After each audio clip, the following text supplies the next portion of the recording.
Muchas gracias, asambleísta. Tiene la palabra asambleísta Moisés Tacle.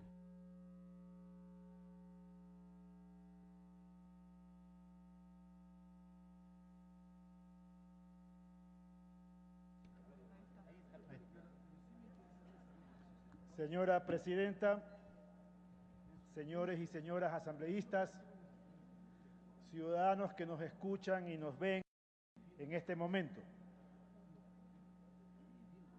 Cuando uno analiza los sistemas educativos de calidad que se pueden encontrar en diversas partes del mundo, se pueden identificar características que hacen precisamente que estos sistemas sean de calidad.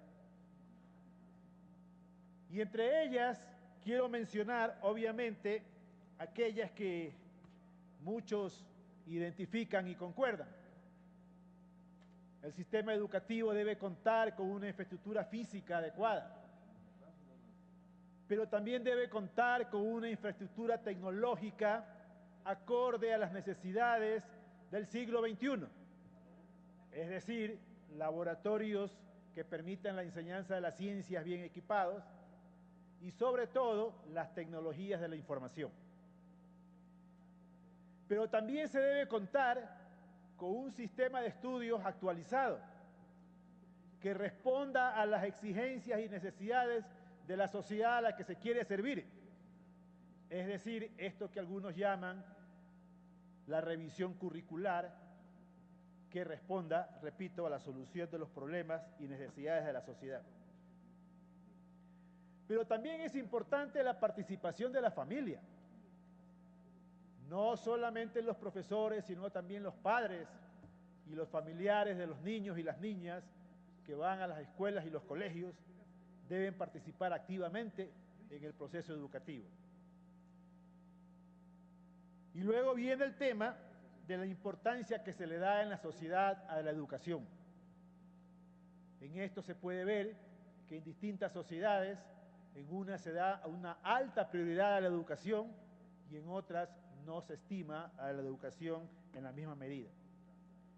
Y luego tenemos, como no podía ser de otra manera, la decisión política de los gobiernos de turno que gobiernan los distintos países.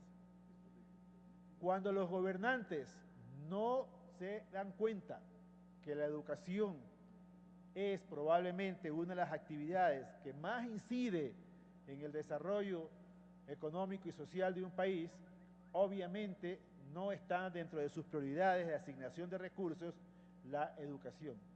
Y sobre todo cuando los políticos no aceptan de que no solamente aquellas inversiones que dan réditos políticos en el corto plazo deben tener prioridades, sino que también es importante considerar aquellas acciones que producen réditos sociales y económicos muy importantes en el mediano y largo plazo, como es la educación. Y finalmente, yo diría, luego de algunas décadas de vivir el tema educativo muy de cerca, sin duda alguna, el rol fundamental lo desempeña y le corresponde al maestro. Cuando en las universidades analizamos parte de los problemas de mucha data que hemos tenido, el por qué la mayoría de los bachilleres, especialmente aquellos que provienen de los colegios públicos, no acceden a la universidad, no logran cumplir con las exigencias académicas que se requiere en la admisión a la universidad, evidentemente estamos hablando de un problema de falta de preparación adecuada de esos bachilleres.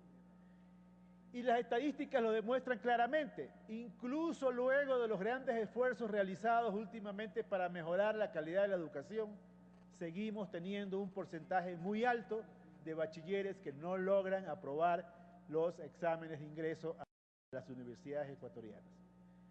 Pero algo que es más grave y de lo cual poco se ha escuchado, y es que aún aquellos que logran ingresar a la universidad no salen de ella con un título.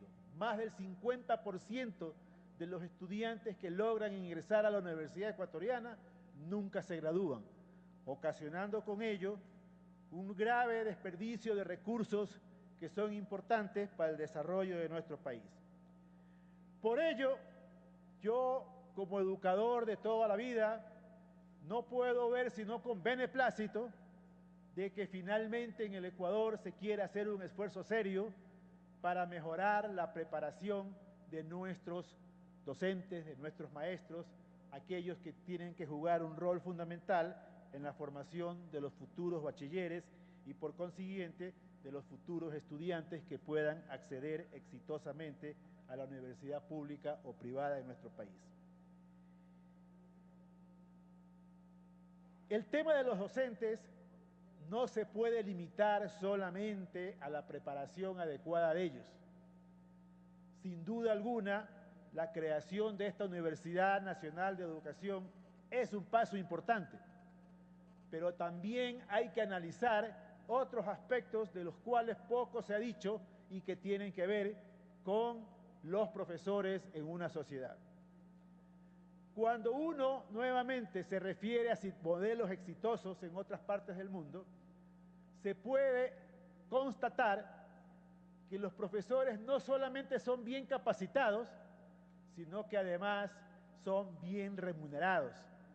De hecho, en muchos países desarrollados, una de las profesiones mejor pagadas es precisamente la de ser maestro, la de ser docente en el sistema educativo. Pero además, y esto es muy importante, el profesor tiene un alto reconocimiento social y eso creo que también es necesario relevar en este debate.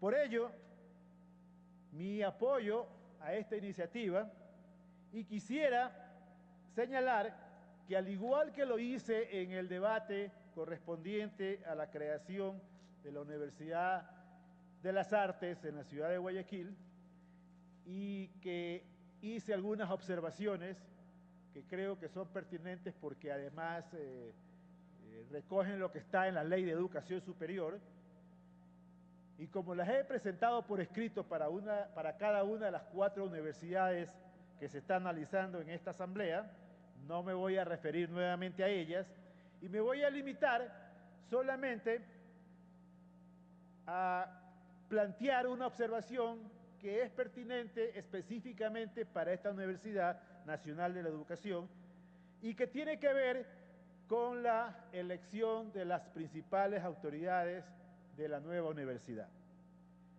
Como todos sabemos, en el Ecuador, desde hace mucho tiempo, y no se diga en el marco legal de la actual Ley de Educación Superior, los rectores o rectoras y los vicerrectores o vicerrectoras de las universidades se eligen en una elección universal, en donde se ejerce el voto de manera secreta, todos los estamentos que forman la universidad. Por otro lado, uno de los derechos fundamentales que tiene el profesor universitario, cumpliendo con los requisitos que señala la Ley de Educación Superior, es poder postularse para ser rector o rectora de una universidad. Ese es un derecho fundamental que tenemos los profesores y profesoras universitarias. Por lo tanto, resulta un tanto curioso que en el proyecto de creación de la Universidad Nacional de la Educación se señale en una disposición que las autoridades académicas de esta universidad se elegirán en una elección universal, pero de una terna que se presentará a consideración de los estamentos universitarios.